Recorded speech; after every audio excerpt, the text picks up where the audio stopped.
उपलब्ध है। हर 6 पुरुष व्यक्ति के पीछे एक वंध्यत्व की केस आज देखने के लिए मिलती है। कुछ साल पहले की न्यूज़ है, पूरे विश्व में सभी पुरुषों का स्पर्म काउंट कम होते जा रहा है, ऐसा सभी साइंटिस्ट का निष्कर्ष है। इसलिए मेरे ख्याल से ये विषय कि वंध्यत्व इस विषय पर आज व्याख्यान करना। तो वंध्यत्व की केस करते समय पहले 2-4 चीज़ें की आवश्यकता है। पहले तो प्रैक्टिस में आप देखते हैं कि रुग्णों की हिस्ट्री प्रॉपर लेनी चाहिए। आजकल पेशेंट आता है तो इतनी बड़ी बड़ी फाइलें लेके आता है, ये कंसल्टेंट, वो कंसल्टेंट, ये रिपोर्ट, सोनोग्राफी और जितने भी टेक्निकल उपलब्ध है उससे, लेकिन प्रॉपर हिस्ट्री लेना ये कितनी महत्व का है। 2-4 मैं इंसिडेंट्स आपको बताता हूँ। मेरे पास एक एडवोकेट महिला और उसका पति इंजीनियर दोनों आ रहे थे थायराइड के ट्रीटमेंट के लिए, लेकिन उसके बाद बातचीत होते समय मालूम हो गया कि इनको इशू नहीं है। तो मैंने पूछा कि कुछ आपने ट्रीटमेंट लिया है नहीं है। तो जब भी मैंने उससे बातचीत किया तो मुझे ऐसे मालूम हो गया कि जिसे हम कहते हैं सेकेंडरी सेक्स कैरेक्टर, वो महिला एडवोकेट और डोंबिवली की इतनी सुशिक्षित सिटी के होने के बावजूद उसको सेक्स लेने का मालूम ही नहीं था। इसलिए जैसे आज हिंदी फिल्म आप देखते हैं, वो हीरो हीरोइन हनीमून के लिए जाते हैं और दूसरे दिन वो बोलते हैं मैं तेरे बच्चे की माँ बनने वाली हूँ। तो वैसे ही उसको लगा कि हम एकत्रित सोते हैं तो हम माँ बनने वाली है। फिर मैंने उसे कुछ किताबें पढ़ने के लिए दे दी और उसको समझाया कि क्या रहता है। तो उसको ये कुछ ट्रीटमेंट की आवश्यकता नहीं थी, उसको नॉलेज देना आवश्यक था। तो ऐसे पेशेंट देखने के लिए मिलते हैं सिटी में भी, ग्रामीण क्षेत्र में तो और इससे गंभीर समस्या हो सकती है। मेरे पास एक उत्तर भारतीय महिला आई थी और 2 कंसल्टेंट स्त्री रोग तज्ञ की फाइल, फॉलिकुलर स्टडी ये सब करके आई थी। मैंने जब हिस्ट्री लिया तो मुझे ऐसे मालूम हो गया कि उसको किसी ने ऐसे बताया था, जब मासिक रजत प्रवृत्ति चालू रहती है उसी 4 या 5 दिन में आप संपर्क करेंगे तो भी आपको इशू होगा। और वो 5 दिन कैसे सहन कर सकती थी, ये भी बड़ी अचरज की बात है। लेकिन वो 5 दिन के अलावा उनका संपर्क नहीं होता। तो मैंने उसे ठीक तरह से दोनों को समझाया कि ऐसी बात नहीं रहती है, ये गलत आप कर रहे हैं। तो उसके बाद कुछ विदाउट एनी ट्रीटमेंट 2 महीने के अंदर वो कंसीव हो गई। तो हिस्ट्री का कितना महत्व है। मेरे पास और एक लड़की आती थी तो बाकी सब रिपोर्ट नॉर्मल। तो मैंने बताया कि आपके पति को भी लेके आना एक बार, तो उनसे भी बात करेंगे। तो वो आई, खड़ी रही थी और मैं बातचीत कर रहा था। तो आदमी को लाया, कहाँ है? तो पीछे है। तो उसके पीछे एक इतना बड़ा छोटा लड़का जैसा खड़ा था। आप मालूम है ड्वार्फ कहते हैं, अपने अति ह्रस्व चाइल्ड बताया है। तो उसका जो पति था वो ऐसा था कि वो दोनों का मिलन हो ही नहीं सकता था फिजिकली, तो वो कंसीव कैसे होगी। तो ये हिस्ट्री जानना कितना महत्व का है, वो इसके बारे में आपको ये 2-4 इंसिडेंट मैंने बताए। एक केस ऐसी मैंने देखी है कि उनका जब भी वो शरीर संबंध रखते थे तो मूत्र मार्ग में ही उसका इंटरकोर्स होता था, तो कैसे कंसीव होगी। तो उनको मैंने डायग्राम करके निकाल के उनको बताया कि कैसे योनि की रचना रहती है, मूत्र मार्ग कहाँ, योनि मार्ग कहाँ और इंटरकोर्स मतलब क्या। तो वो समझाने के बाद वो कंसीव हो गई। यानी ये हिस्ट्री लेना काफी महत्व की बात है। Next slide. ये जो मैंने बताया अभी 50% इनफर्टिलिटी है। नेक्स्ट, इसके लिए हम समय नहीं गवाएंगे। नेक्स्ट, ये तो आप सब देख सकते हैं। आपने आयुर्वेद में क्या बताया है इनफर्टिलिटी के समय? शुक्र धातु, बीज, वृक्ष चिकित्सा और वाजीकरण। और वंध्यत्व के केस के बारे में हमें देखना है तो क्लैप्य, वंध्यत्व, शुक्र क्षय, शुक्र और बीजोपकार, ऐसे 4-5 विषय के ऊपर हमें जानकारी लेनी चाहिए। नेक्स्ट,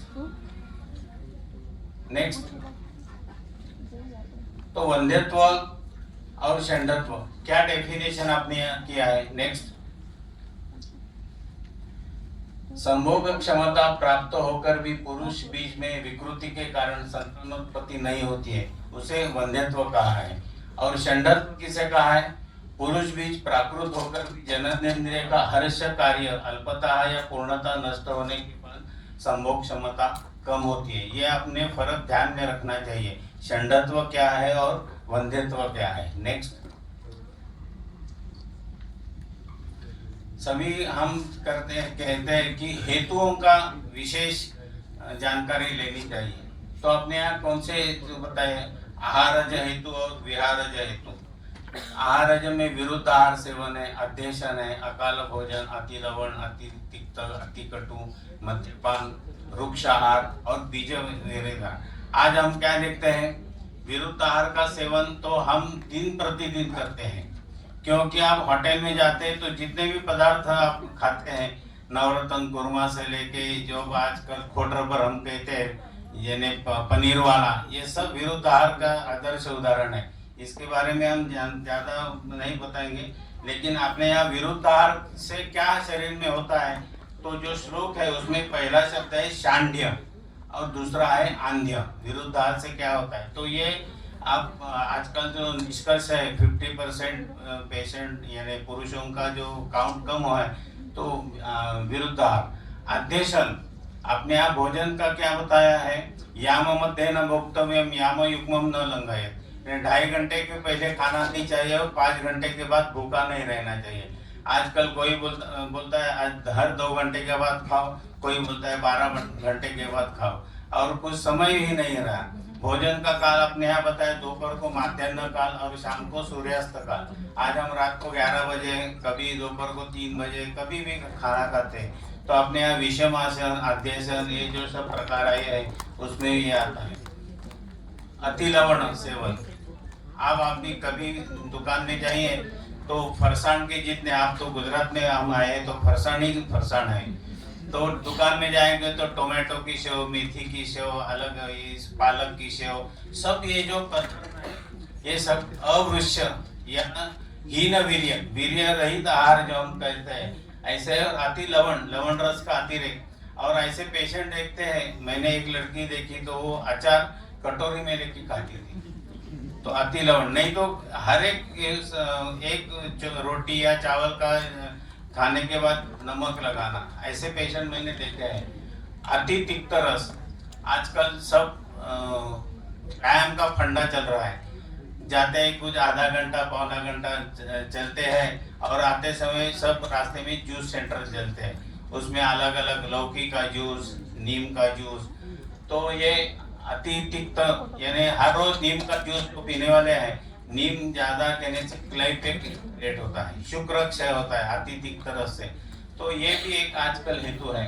अति कटु सेवन, हमारे यहाँ जो खेती करने वाले लोग हैं उनकी एक ऐसी सोच है, जितना तीखा खाएंगे उतना शरीर में अच्छा, जिसे हम कहेंगे रग पैदा होती है कि खेती में हल धरना है, गड्ढे खोदना है, तो उसके लिए ताकत मिलती है। तो ऐसे अति कटु सेवन का हेतु हम देखते हैं। मद्यपान तो आजकल स्टाइल ही हो गई है, यानी मैंने देखा 10वीं कक्षा के विद्यार्थी भी आजकल मद्यपान करते हैं।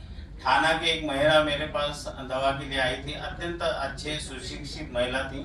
सब हिस्ट्री मैंने लेने के बाद उन्होंने मुझे बताया, डॉक्टर साहब इतनी अच्छी हिस्ट्री लेने वाला मैंने आज तक डॉक्टर नहीं देखा है। तो लेकिन मुझे आप एक सवाल नहीं पूछा है जो मैं आपको कहना चाहती हूँ। तो उन्होंने जो उत्तर दिया यानी जो बताया वो मुझे चिंता करने वाला लगा। उन्होंने बताया मैं हर रोज ड्रिंक लेती हूँ। तो ये सुशिक्षित महिला, यानी हम कभी सोच नहीं सकते कि ये हो सकता है। तो उनका 10-12 महिलाओं का एक ग्रुप है, वो हर दिन दोपहर को 2 से 4 बजे तक एकत्रित बैठते हैं और ड्रिंक्स लेते हैं। तो ये मद्यपान बाकी पर का तो उसके ऊपर बोलना जरूर आवश्यक नहीं है। रुक्ष आहार, आज सब मार्केट में जो मिलता है वो सब पानी पूरी, भेल पूरी और जो सब है, स्प्राउटेड ज्यादा खाने का अपने आजकल फंडा चल रहा है, ये अपने रुक्ष आहार में आता है। तो स्प्राउटेड हमें नित्य नहीं खाना है, विरूढ़ ऐसे अपने यहाँ शब्द उसको किया है। बीज विरहित आहार, वो बीज तो आजकल जो हम खाते हैं सब अवृक्ष है। बीज द्रव्य ने गेहूं, ज्वारी, नाचनी, बाजरा, ये ऐसे पदार्थों की जो पानी जमीन में हम गाड़ेंगे, ऊपर मिट्टी डालकर पानी डालेंगे तो उसका पौधा आता है। ऐसे चीजें हम कितने खाते हैं। और बाकी अवृक्ष जिससे नए यानी शुक्र वृद्धि नहीं होती, ऐसे पदार्थ ही आजकल अपने खाने में है। पाव भाजी, vada pav, Maggi, रफल, Chinese, Manchurian, हक्का नूडल, पक्का नूडल, जो जो खाते हैं, ये सब अवृक्ष वो बनाने की प्रोसेस भी अपने यहाँ आहार शास्त्र में बताया कि मंद अग्नि के ऊपर पदार्थ बनाना चाहिए। वो इतनी तेज अग्नि देते कि सब जल जाता है, वो उसके जो तड़का है बिल्कुल जला हुआ रहता है। तो ये सब अपने यहाँ दृष्टि से इसका चिंतन करना चाहिए।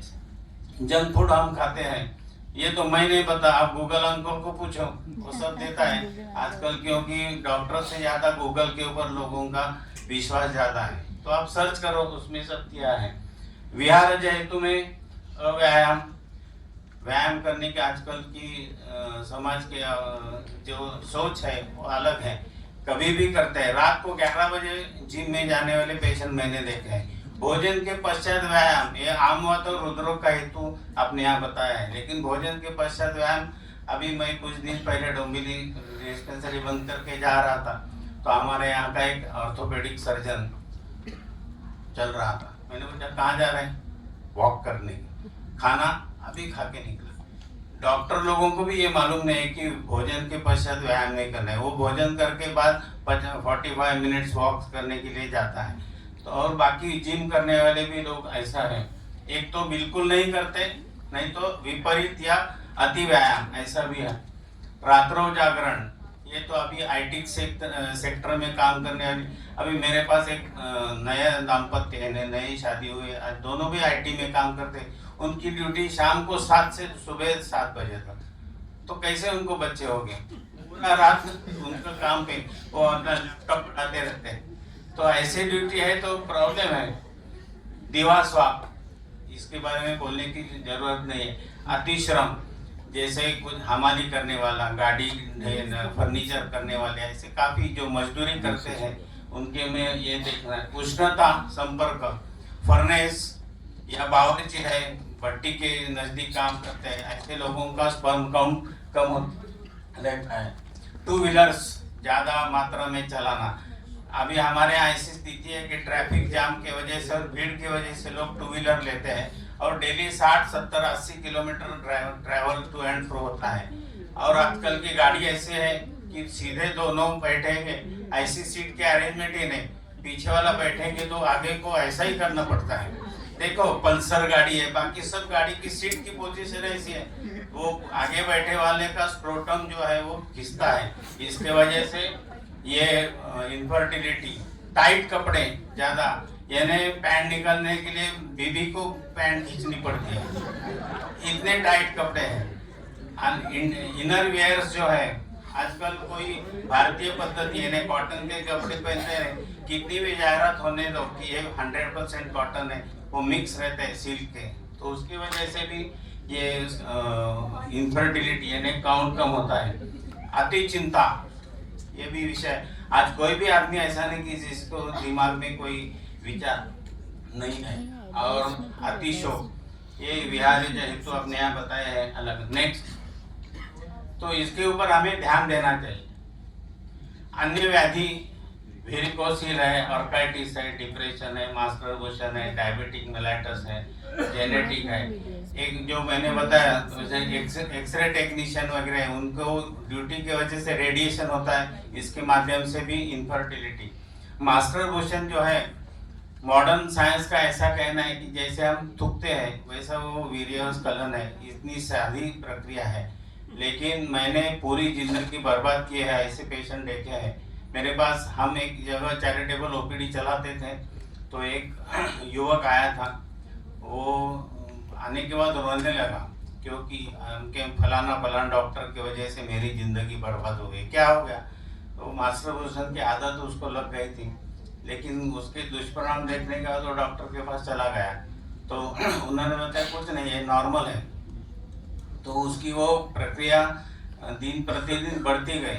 उसके बाद शादी हो गई, 1 साल तक वो शरीर संबंध नहीं रख सका था। इसलिए तो हमारे पास दवा के लिए आया था कि कुछ भी करो कि एक लड़की की जिंदगी बर्बाद ना हो। मुझे कुछ हो गया तो चलेगा, मुझे आप जो भी शासन करना है, लेकिन वो बेचारी बच्ची की जिंदगी क्यों बर्बाद करते हैं। तो ये मास्टर पोषण ऐसा है, लोगों को ऐसा लगता है कि ये नेचुरल है, ऐसे नहीं है। आपने यहाँ बताया शुक्रक्षय के क्या बात में क्या क्या परिणाम है हम देखेंगे, तो इसके बारे में जागृति करनी चाहिए। आजकल हम व्यासपीठ की ओर से कार्यक्रम लेते हैं कड़ी उमलताना, यानी जब भी लड़की उम्र में आती है, वैसे हम स्कूल में अभी वयातेताना लड़की के लोगों के लिए भी कार्यक्रम लेते हैं, क्योंकि ये सेक्स एजुकेशन आवश्यक है। डायबिटीज वगैरह इसके बारे में ज्यादा बोलने की आवश्यकता नहीं। नेक्स्ट ये नहीं पीछे जा, प्रीवियस। इसमें वंध्यत्व जो है रचनात्मक है और क्रियात्मक है।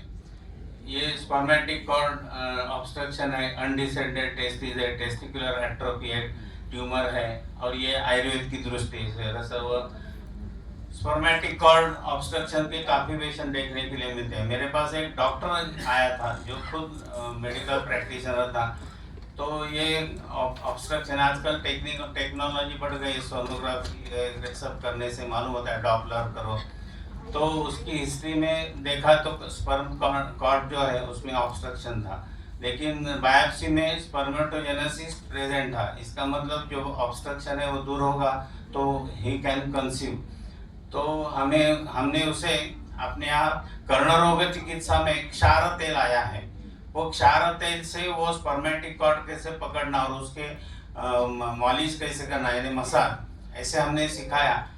तो 8 दिन के अंदर वो ऑब्स्ट्रक्शन चला गया और उसके बाद उसकी वाइफ की एमसी की डेट चूक गई, इसलिए हमने उन्होंने प्रेगनेंसी टेस्ट करवाया तो पॉजिटिव था।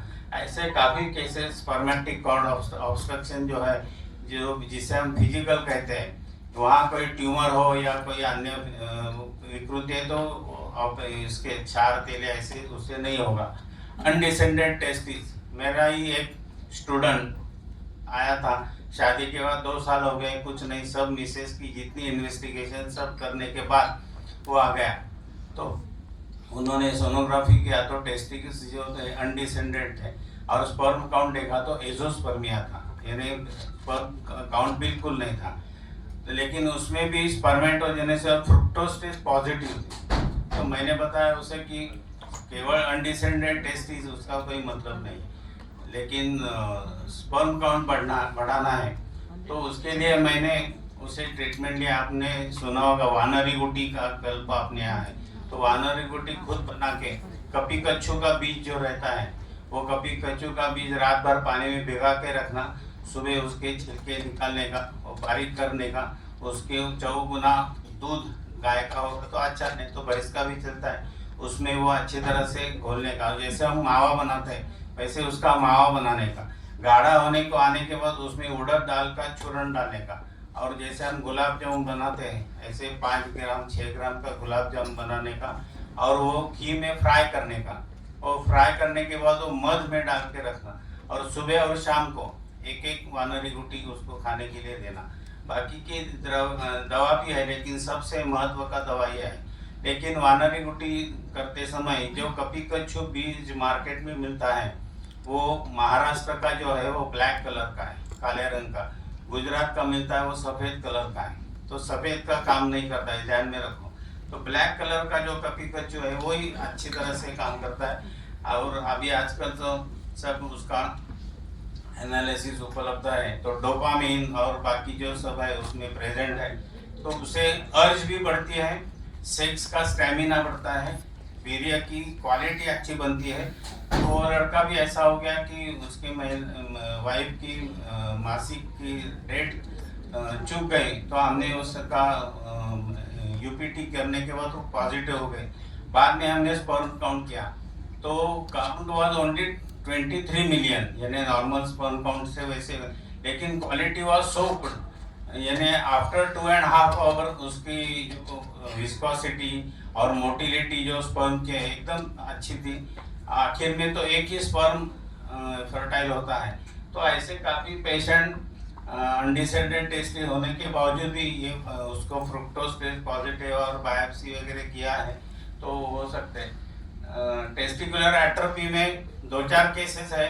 अपने यहाँ यापन बस्ती आए हैं चरक सूत्रस्थान अध्याय 28 में, तो मुस्तादी यापन, राजा यापन या शतावरी यापन, तो ऐसे बस्ती करने से एट्रोफी कम जो है वो रिलीज होती है ऐसा देखने के लिए। लेकिन सब पेशेंट में होगा ही ऐसे नहीं है, लेकिन वी कैन ट्राई। कभी भी पेशेंट नकारना नहीं, प्रयास करो तो उसका उपयोग होता है। अपने यहाँ जो क्रियात्मक विकृति बताई है रसव, नेक्स्ट टाइम चिंता नाम च चिंतना, ये सब आपको मालूम है कि इसका कितना असर होता है। यानी शोक या चिंता करने वाले ऐसे हमने पेशेंट देखे हैं कि उनको उसी की वजह से इरेक्टाइल डिसफंक्शन और बाकी का भी प्रॉब्लम देखने के लिए मिलता है। नेक्स्ट, रसदृष्टि के जो हेतु बताए हैं व्याधि, उसमें अश्रद्धा, अरुचि, हास्य वायरस से उसमें क्लय भी बताया है, तो ये हमें ध्यान रहना है। तो अन्य धातु की दृष्टि क्या है ये भी हिस्ट्री में हम देखते हैं, तब उसकी चिकित्सा अच्छी तरह से कर सकते हैं। इसमें ये मैंने बताया वैसे आश्वासन चिकित्सा सबसे महत्व है, क्योंकि ये शोक या चिंता है तो उसे पहले धीरज देना पड़ता है। जो लड़के का मैंने केस बताई कि 1 साल तक उन्होंने शरीर संबंध नहीं रख सका था, तो उसको पहले कॉन्फिडेंस, मैं बोलता हूँ आप ठीक हो जाएंगे। हाँ, चाहे पीरियड 4 महीने ट्रीटमेंट हो, 6 महीने हो या 8 महीने हो, लेकिन आप ठीक तरह से हो जाएंगे, ये आश्वासन देना आवश्यक है। बाकी की चिकित्सा उसके अनुसार हम कर सकते हैं। Counselling is the most important in this sexual disease. Next, ये मैंने जो हेतु में बताया। नेक्स्ट, इसमें गुदम एड्रेस से पाको, अक्षी पाको बताया। इसमें चिकित्सा करते समय विरेचन देना आवश्यक। कुष्ठ रोग में पक्षात छर्दय ऐसा सूत्र आया है, तो इसमें पक्षात विरेचय 3 दिन स्नेहपान करने का, घृतपान या तैलपान जो भी है, और चौथे दिन उसको विरेचन करवाओ, तो ये पित्त की दृष्टि कम होती है। और पित्त शामक कल्प जो मार्केट में अनेक उपलब्ध है, तो ऐसे करने से भी ये केस ठीक होते हैं। नेक्स्ट, मेद दृष्टि।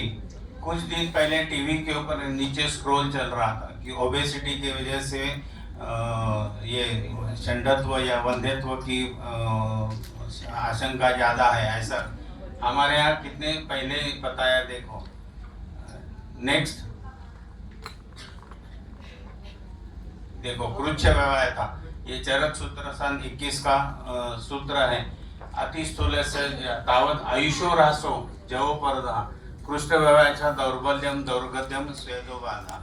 तो अपने समय वहाँ उसी समय बताया है, ईस्वीसन पूर्व 5000 साल की, ये अभी अति मेदोवृत्ति है, तो ये हो सकता है। नेक्स्ट, ये मैंने खाली आपको रेफरेंस किस एंगल से पेशेंट देखना चाहिए इसके लिए है।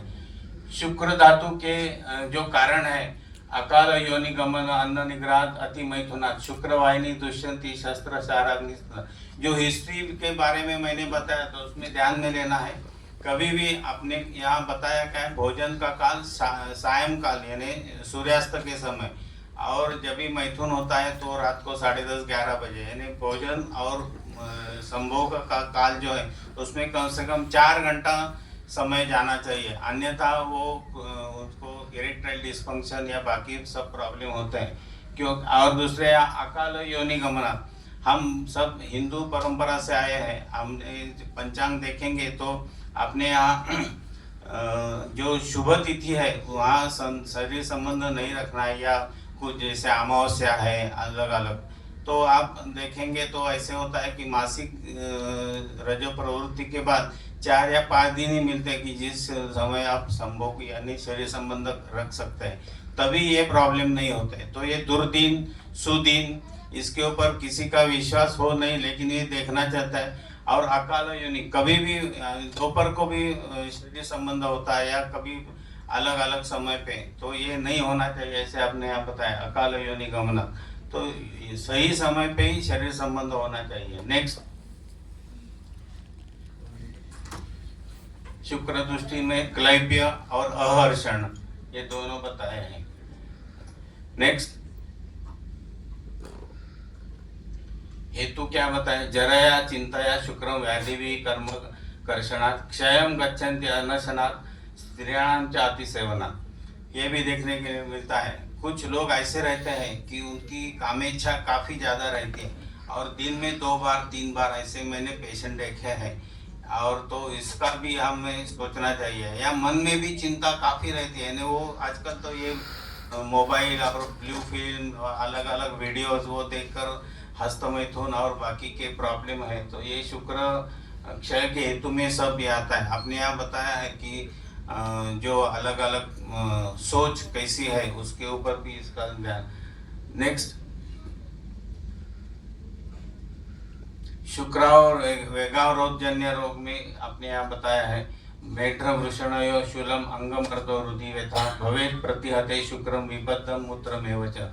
यानी इच्छा हो गई और शुक्र स्खलन होते समय अवरोध करना। आजकल मॉडर्न प्रैक्टिशनर कहते हैं कि बर्थ कंट्रोल करना है तो सेक्स करने के समय जब भी वीर्य पतन होता है उसी समय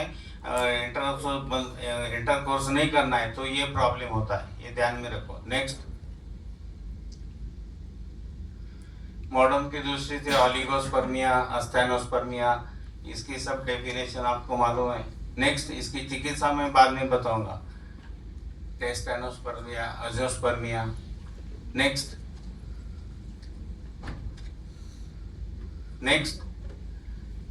इन्वेस्टिगेशन में इतने पॉइंट्स आते हैं। मोटिलिटी कितनी है, प्रोग्रेसिव है, नॉर्मल है, एबनॉर्मल है।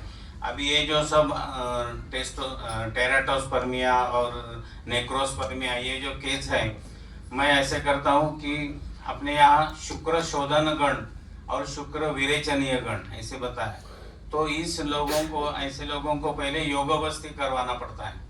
तो योगावस्थी करते समय शुक्र शोधन गण का जो काढ़ा है उसे निरोबस्थी देना। उसमें बाकी त्रिफला, मदन फल, यष्टि मधु, वचा ये सब डालना ही है, लेकिन जो काढ़ा बनाना है वो शुक्र शोधन गण का काढ़ा। तो ऐसा मेरा अनुभव है। 2 या 3 कोर्स मैं ऐसे करता हूँ कि 8 या 9 बस्ती का एक कोर्स करना। नॉर्मली अपने यहाँ जो योग बस्ती करते हैं वो निरोह ऐसे करते हैं। मैं ऐसे नहीं करता। पहला मात्रा बस्ती देने का और सलग 8 या 9 निरोह देना। निरोह बस्ती देते समय 50 ml सहचर तेल और बाद में ये शुक्र शोधन गण का काढ़ा, उसमें थोड़ा त्रिफला, वचा, मदन फल, यष्टि मधु और सेंधव ये प्रक्षेप द्रव्य डालकर वो जैसे 800, 900, 1 लीटर तक जाता है मैक्सिमम। तो वो काढ़ा ऐसे 8 बस्ती होने के बाद आखिर का 120 या 200 ml का अनुवसन बस्ती, ऐसा एक कोर्स करने का। ऐसे 2 कोर्स या 3 होने के बाद आप स्पर्म काउंट चेक करो तो ये जो नेक्रोस्पर्मिया या टेराटोस्पर्मिया काउंट है, मोटिलिटी नहीं है, एबनॉर्मल स्पर्म से 60% है, वो कम होते हैं। और उसके बाद यापन बस्ती अपने यहाँ मुस्तादी यापन या शतावरयादी यापन ऐसे आप बस्ती देते हैं तो काउंट अच्छी तरह से मिलता है।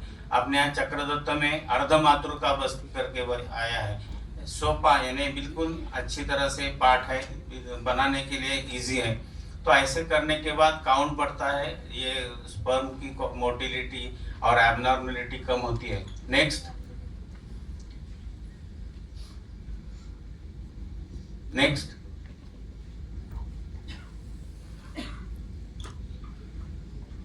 शुक्रवर्धक चिकित्सा अपने यहाँ बताइए। अस्मात् शुक्र से वृद्धि स्यात् शुक्रलम ही तदुच्यते।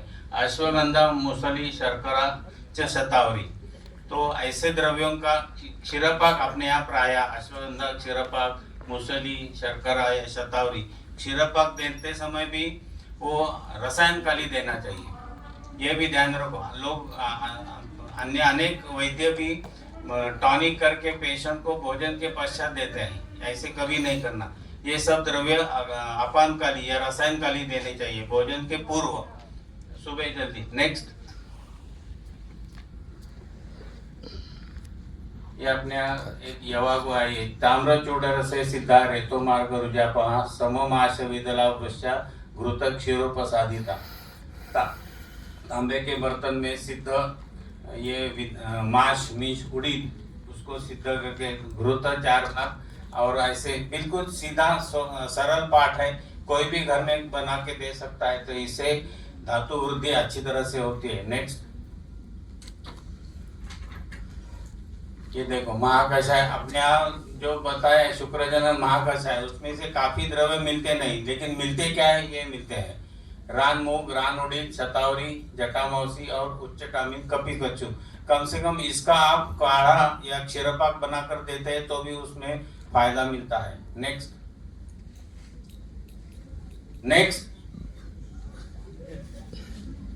ये देखो शुक्र क्षय क्षीर सर्पिक्षय योगे मधुर स्निग्धा समाख्याता परेशान द्रव्यण। शुक्र क्षय है तो क्षीर सर्पी और मधुर द्रव्यों का इस्तेमाल करना है। आजकल के अपने यहाँ सब तेल मत खाओ, घी मत खाओ, ये सब होगा। अपने यहाँ स्निग्धम वासनीयात उष्णम वासनीयात ऐसे बताया।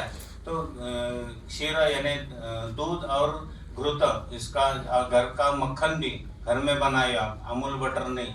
अमूल का मेरा कोई झगड़ा नहीं है, लेकिन लोगों को घी बोलने के बाद बटर ध्यान में आता है, वो नहीं करना चाहिए। तो ये नेक्स्ट, वृषम परम वाताहारा स्निग्धोष्ण मधुरो गुरु बल्यो बहुबल माश शीघ्रम ददाति। इसमें माश ये सबसे महत्व का द्रव्य है, घर में हम बना सकते हैं। हमारे यहाँ, मैं महाराष्ट्र में रहता हूँ, हमारा जो गांव है पानी वहाँ हर 10 दिन 15 दिन के बाद उड़द की घट्ट डाल यानी गाढ़ी बनाने की पद्धति, वहाँ उसे घुटा कहते हैं। तो वो उड़द की जो डाल है उसमें लहसुन की तड़का देने का तो सबसे बढ़िया है, वो शुक्रवर्धक और वृक्ष है। तो हमारे यहाँ संक्रांति के समय बाजरे की रोटी है, वो बनाते समय उसके ऊपर तिल लगाते हैं। और वो बाजरे की रोटी बनाते समय वो बाजरे का आटा जो मिलाते हैं, नॉर्मली हम आटा पानी में मिलाते हैं, तो गन्ने का रस उसमें वो मिलाकर सेकने के पहले उसके ऊपर तिल लगाते हैं। ये सब वृक्ष आहार है। अपने यहाँ ये जो परंपराएं है, ये हमारे यहाँ संक्रांति के समय, क्योंकि वो ये शिशिर ऋतु का काल है, तो उस समय ऐसे आपके यहाँ भी अड़दियो खाते हैं ना, अड़दियो बोलते हैं, बराबर है ना। तो वो माश यानी उड़ीद का सेवन उस समय करना है। तो हाँ, तो ये आजकल हम परंपरा भी भूल गए, विज्ञान भी भूल गए। तो ऐसे द्रव्यों से ये प्रॉब्लम नहीं होता है। नेक्स्ट, पलांडू, ये भी अच्छा है। श्लेष्मलो मारुतक न पलांडू न च पित्त आहार योगी बलस्य गुरुर वृक्ष अथर्वचना। पलांडू में अपने यहाँ कंदर्प वृक्ष करके एक पाठ आया है।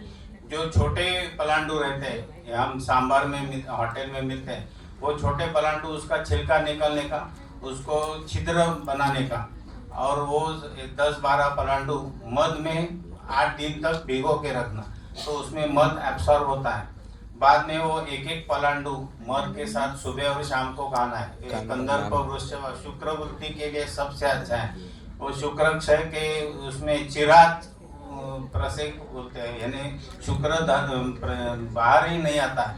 तो ऐसे पेशेंट को ये कंदर्प वृक्षपा, हमारे यहाँ थोड़े क्लाइमेट ह्यूमिड होने की वजह से हम ऐसे करते हैं कि 8 दिन भिगाने के बाद वो निकाल के पहला जो मधु है यानी मध वो फेंक देते हैं, क्योंकि उसमें फंगस लगने की आशंका रहती है। अदरवाइज फ्रेश मधु में आप डालो और इससे काफ़ी अच्छा है। दूसरा, नेक्स्ट, रसों क्षीरपाक आपने आया है। ये रसों क्षीरपाक मेरे प्रैक्टिस में अलग अलग पद्धति से मैं इस्तेमाल करता हूँ। ये वृक्ष भी है, उष्णवीर्य भी है, और लहसुन कटु को करनी है।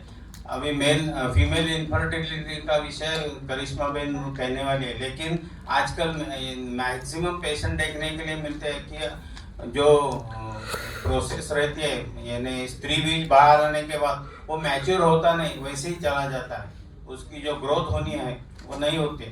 तो अपने यहाँ प्रीणनम जीवनम लेपहा स्नेहो धारण पूर्ण गर्भोत्पादस्य धातुनाम श्रेष्ठ कर्म क्रमासुत। तो ये शुक्र की कमी की वजह से है, तो उसे उष्णवीर्य और वृक्ष ऐसे द्रव्य देना चाहिए।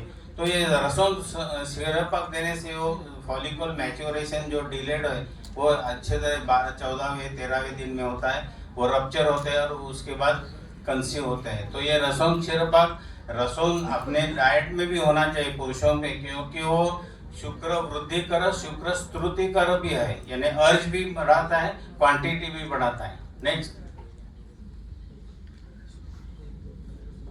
वृश्य बस्ती मैंने बताया वैसे ये घृत तैल स क्षीरा मधु संयुता, सिंपल है। हमारे यहाँ हम भगवान की पूजा करते हैं तो पंचामृत का नैवेद्य दिखाते हैं। पंचामृत मालूम है, दुग्ध, मधु, शर्करा, दही और घृत। तो ये मैं पंचामृत की बस्ती देता हूँ प्रायः लड़की लोगों की, यानी वो वजन बढ़ाने के लिए भी, और जिसको शुक्र क्षय है, वर्धन करना है। हमारे यहाँ शेंडे शास्त्री करके होके गए, वो बोलते हैं कि लोगों को समझाने के लिए जरा अलग भाषा में समझाना पड़ता है। जैसे B12 का, B6 का कोर्स रहता है इंजेक्शन का, विटामिन डी, कैसे बोलने का। ये पंचामृत के बस्ती 10 बस्ती का कोर्स करना है तो लोग करते हैं। मेरा अनुभव ऐसा है कि 10 बस्ती का कोर्स करेंगे तो 2 किलो वजन बढ़ता है। और ये जो प्रॉब्लम मैंने बताया ये सबसे उसमें अच्छे रिजल्ट देखने के लिए मिलते हैं। वो डाइजेस्ट होने में थोड़ा कठिन है, यानी आप समझो उस बस्ती देते समय दुग्ध की मात्रा बढ़ानी पड़ती है क्योंकि वो प्रवाही होना चाहिए। तो देने के बाद 6-6 घंटा भूख नहीं लगती। समझो ये बस्ती आपने शाम को 4 बजे दे दिया तो पेशेंट रात को 10 बजे तक भूख नहीं लगती, इसलिए ये सुबह देना ज़्यादा आवश्यक रहता है। बाद में ये बस्तिया संविदा क्षीरमासर आश्रम, नॉन वेज करने वाले हैं वो मांसरस भी उसमें डाल के दे सकते हैं। वेज पेशेंट है तो वो मांसरस नहीं तो उसको बताने का नहीं, ये करने वाले हैं तो। पंचामृत बस्ती अर्धमात्र का बस्ती है, मैंने अभी चक्रदत्ता का पाठ है, कोई भी पढ़ सकते हैं। मुस्तादियापन और ये शुक्र शोधन कषाय जो मैंने बताया, नेक्रोस्पर्मिया, टेराटोस्पर्मिया, उसका इस्तेमाल करते हैं। नेक्स्ट वृक्ष का क्या बताया, यत् किंचित मधुरम स्निग्धम जीवनम ब्रुवणम गुरु हर्षणम मनसश्चैव सर्वम वृक्षम उच्यते। ये हर्षणम मनसश्चैव, इसकी आवश्यकता इसमें ज़्यादा है। इसलिए ये सब पेशेंट है उसमें 3 चीज़ें बताने की सबसे महत्व की आवश्यकता है। एक तो 15 मिनट का व्यायाम डेली, दोनों का, स्त्री हो या पुरुष, आवश्यक है। ब्राह्मे मूर्ते उत्तिष्ठे, अनिवार्य है। अभ्यंगम आचरित नित्यम, अनिवार्य है। भोजन के काल, सूर्यास्त के समय भोजन, और तो रात को आपने यहाँ सद्य शुक्र कर पया ऐसे बताया। तो ये जो पय जो शुक्र वर्धक बताया वो सोते समय लेना है, लेकिन भोजन शाम को होना चाहिए। अभी तो बारिश का सीजन है तो अग्निमंद्य होता है, तो शाम को 4:30-5 बजे भोजन करो, तो रात को 10 बजे सोते समय आप दूध और 2 चम्मच घी डाल के लिए तो सद्य शुक्र कर पाया है। नहीं तो आप पंचामृत ले सकते हैं, और उसी के बाद आप शरीर संबंध रखेंगे तो ये इरेक्टाइल डिसफंक्शन या ऐसे कुछ नहीं होता है। तो ये हर्षणम मनसस चाहिए, ये है। तीसरी बात ऐसी है, हमारे यहाँ मुंबई में पसीना ट्रेन की इतनी भीड़ रहती है तो आने के बाद शरीर संबंध रखने की इच्छा भी नहीं रहती। तो इसलिए ये हनीमून वाला मैटर जो अभी निकला है उसका जरा थोड़ा मेंटल स्ट्रेस भी कम होना चाहिए, हवा अच्छी होनी चाहिए। तो ये हर दिन तो पॉसिबल नहीं, लेकिन ऐसा एटमॉस्फेयर क्रिएट करना पड़ता है घर में भी। तो आपने यहाँ जो पित्त की चिकित्सा में बताया ना कि फूलों की माला, मोगरा या कुछ गुलाब है, ये जो हम देखते हैं सिनेमा में वो वस्तुतः करना पड़ता है। और कुछ अच्छा संगीत करो। हमारे यहाँ तो हम 2 समय स्नान करने के लिए बोलते हैं, क्योंकि स्नान के गुणधर्म में वृक्ष ऐसे शब्द है।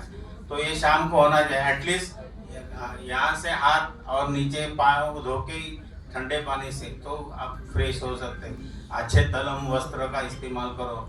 ये परिचर्या जो अपने यहाँ बताई है उसका भी इसमें अंतर्भाव करने की आवश्यकता है। और उस समय भोजन कौन सा लेना, भरपेट भोजन नहीं करना है, थोड़ा हल्का। हमारे यहाँ मराठी में कहावत है, रात्रि 2 घास कमी जेवाओ, यानी रात का भोजन थोड़ा कम ही होना चाहिए, भरपेट नहीं होना चाहिए। नेक्स्ट, ये देखो अलग अपने यहाँ वैसे रत्नावली में वृक्ष आहार बताया है, और इतने छोटे छोटे सिंपल पाठ है। घृत भृष्टम माश विदलम दुग्धम सिद्धम च शर्करा मिश्रम भुक्ता सदैव कुरुते तरुणी शतमैथुनम पुरुषा। घृत भृष्टम माश म्हणजे माश, उड़ीद जो है, पहले घृत में अच्छे तरह से भजित करने का, बाद में दुग्ध में सिद्ध करना, उसके बाद शर्करा यानी खड़ी शक्कर बोलते हैं, वो डाल के वो पीना है। तो उसमें शतमैथुनम पुरुषा यानी 100 बार मैथुन की क्षमता। ये थोड़ा काव्य है, लेकिन इसका मतलब है जो वृक्ष है अति। तो इसे ऐसे सिंपल पार्ट आप पेशेंट को बता सकते हैं, घर में भी हम बनाकर दे सकते हैं। शतावरी क्षीरम पिबेत सीतायुतम रममाणस्य विरेति मृदयान इंद्रियम। तो शतावरी क्षीरम प्रभेद, ये शतावरी क्षीरपाक है, उसमें सीता मीन शर्करा मिलाकर देना है। तो अपने यहाँ जो क्षीरपाक संकल्पना है इसका वर्णन है। फलश्रुति में क्या बताया, संभोग शक्ति बढ़ाती है और इंद्रिय शैथिल्य नहीं होता है। ये दोनों प्रॉब्लम अपने क्लीबम में आते हैं। नेक्स्ट, लघु शाल्मली मूलम तालमूली सचूर्णितम सर्पिशा पयसा पीतवा रतौ चटकवत भज। अभी शाल्मली के वृक्ष काफी है। शाल्मली में एक कंटक वाली आती है और एक बिना कंटक आती है। बिना कंटक वाली जो शाल्मली है, जो आप उसका रुई निकलती है ना, वो जब ये ग्रीष्म ऋतु में, वो शाल्मली का जो मूल है उसका वो अत्यंत वृक्ष बताया है। तो उसका चूर्ण आप सर्पी पयसा यानी घुरता और दुग्ध कैसा दे सकते हैं। मैंने ये शाल्मली मूली की पाउडर उसी की भावना देकर पत्ते की स्वरस की उसके टैबलेट बना के लिए हैं। और आजकल को ये इरेक्टाइल डिस्फंक्शन या जल्दी शुक्रस्राव होता है, इसलिए उसमें थोड़ा अकलकारा मालूम है, वो चूर्ण बना के मैंने टैबलेट बना के लिया है। तो शाल्मली मूल को उसी के काढ़े की 3 भावना उसमें अकलकारा मिलाओ और टैबलेट बना कर लो, 2 सुबह 2 शाम को, तो अच्छी तरह से। अभी मार्केट में प्रोजेन लैब करके कर्नाटक की कंपनी है, उसके प्रोजेन कैप्सूल आए हैं, उसमें ये शाल्मली मूल का अंतर्भाव है। वृद्ध शाल्मली मूलस्य रसम शर्कराया समम प्रयोगात अस्य सप्ताह जायते रेतो सुवृद्धि। देखो 1 सप्ताह में उसकी वृद्धि होती है, यही बताए शाल्मली मूलस्य रसम शर्कराया समभाग शर्करा से खाओ, लाभ शुक्र की अधिक वृद्धि होती है। नेक्स्ट, ये मैंने केस बताया, वानर गुटी का भी प्रोसेस भी बताई। नेक्स्ट, कुछ रिपोर्ट है अश्वगंधा और इसके बारे में आपको बताने की जरूरत नहीं, ये सब आप गूगल अंकल को पूछ सकते हैं। नेक्स्ट,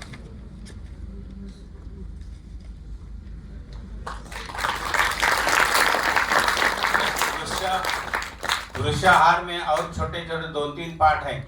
अमल की चूर्ण, उसको अमल की स्वरस की 7 भावना देना और वो बनाकर रखो और देते समय दुग्ध और शर्करा के साथ देना। ऐसे अलग अलग प्रकार के हम वैसे जरूरत नावली निकालो और उसका इस्तेमाल करो। हर बार हम अन्य शास्त्र की ओर मुंह लगा कर बैठते हैं, आपने यहाँ क्या दिया है हम सोचते ही नहीं।